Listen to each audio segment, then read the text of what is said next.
Ở chị gì mua còn có trà.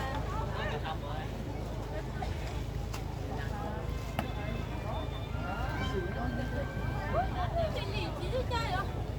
Ngày ơi ngày chị đi.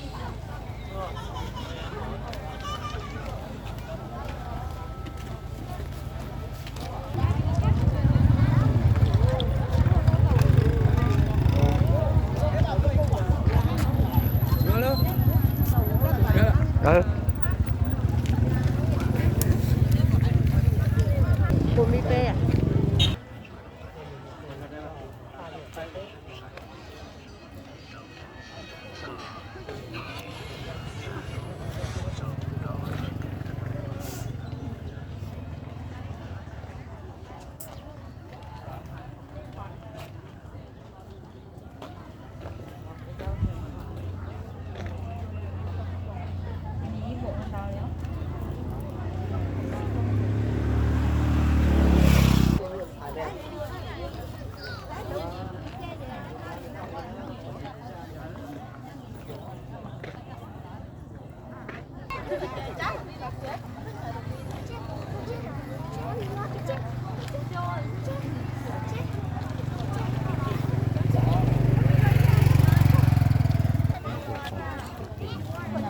Không.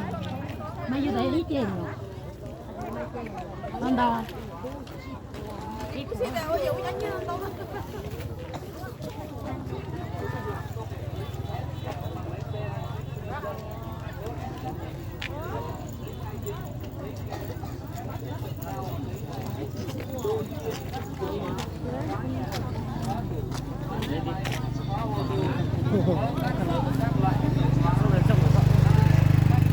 Cái này khác có người dọn mà.